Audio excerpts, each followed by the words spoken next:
നമുക്കറിയാം കുടുംബജീവിതത്തിൽ ആശയപരമായിട്ടുള്ള കുഴപ്പങ്ങളാണ് ഏറ്റവും കൂടുതൽ ഉണ്ടാവുന്നത്, അല്ലേ?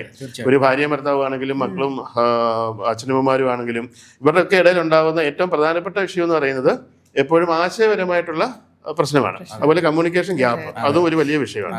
അപ്പോൾ ഇതിൻ്റെയൊക്കെ അടിസ്ഥാനം എന്ന് പറയുന്നത് ശരിക്കും പറഞ്ഞു കഴിഞ്ഞാൽ ഈ പറഞ്ഞ വിശുദ്ധചക്രത്തിൽ ബ്ലോക്ക് ആയി കഴിഞ്ഞാൽ ഇവർക്ക് അവരുടെ ഉള്ളിൽ ചിലപ്പോൾ അവർ നല്ല ആശയങ്ങളും നല്ല രീതിയിലുള്ള ചിന്താഗതികളുള്ള ആളുകളുമായിരിക്കും. പക്ഷേങ്കിൽ അവരുടെ ഉള്ളിലുള്ള ചിന്താഗതികളെ എക്സ്പ്രസ് ചെയ്യാനായിട്ട് അവർക്ക് സാധിക്കില്ല. ഇപ്പം ചില ആളുകളുണ്ട്, ഇപ്പം നമ്മളുടെ കൂടെയൊക്കെ ജോലി ചെയ്യുന്ന ആളുകളെ തന്നെ എടുത്തു കഴിഞ്ഞാൽ, അല്ലെങ്കിൽ നമ്മുടെ ക്ലാസ്സുകളിലേക്ക് വരുന്ന ആളുകളെ എടുത്തു കഴിഞ്ഞാൽ അറിയാം, അവർ ഉള്ളിൽ വളരെ ശാന്തരും വളരെ നല്ല സൽസ്വഭാവികളും ഒക്കെ ആയിരിക്കും. പക്ഷെ പുറമേ കാണുന്ന സമയത്ത് അല്ലെ അവരുടെ ആ ഉള്ളിലെ ശാന്തതയെ പറ്റിയോ അല്ലെ അവരുടെ ആ സ്വഭാവ സവിശേഷതയെ പറ്റിയോ ഒന്നും അവർക്ക് പുറമേ കമ്മ്യൂണിക്കേറ്റ് ചെയ്യാൻ പറ്റില്ല. ഒരാളോട് പോയി സംസാരിക്കാനായിട്ട് പറയുമ്പോൾ അവരാകെ ഫെഡപ്പാവും. അപ്പൊ അങ്ങനെ വരുമ്പോഴത്തേക്കും ആളുകൾ ഓർക്കും ഇവനൊരു ഇൻട്രോവേർട്ടാണ് വ്യക്തിയാണ് എന്നുള്ള രീതിയിൽ അവരെ പറ്റി തെറ്റിദ്ധരിക്കും. അപ്പോൾ അങ്ങനെയുള്ള ജോലികൾക്കോ അല്ലെ അങ്ങനെയുള്ള സാധ്യതകളിലേക്കോ ഒന്നും അവർക്ക് പോകാനായിട്ട് സാധിക്കില്ല.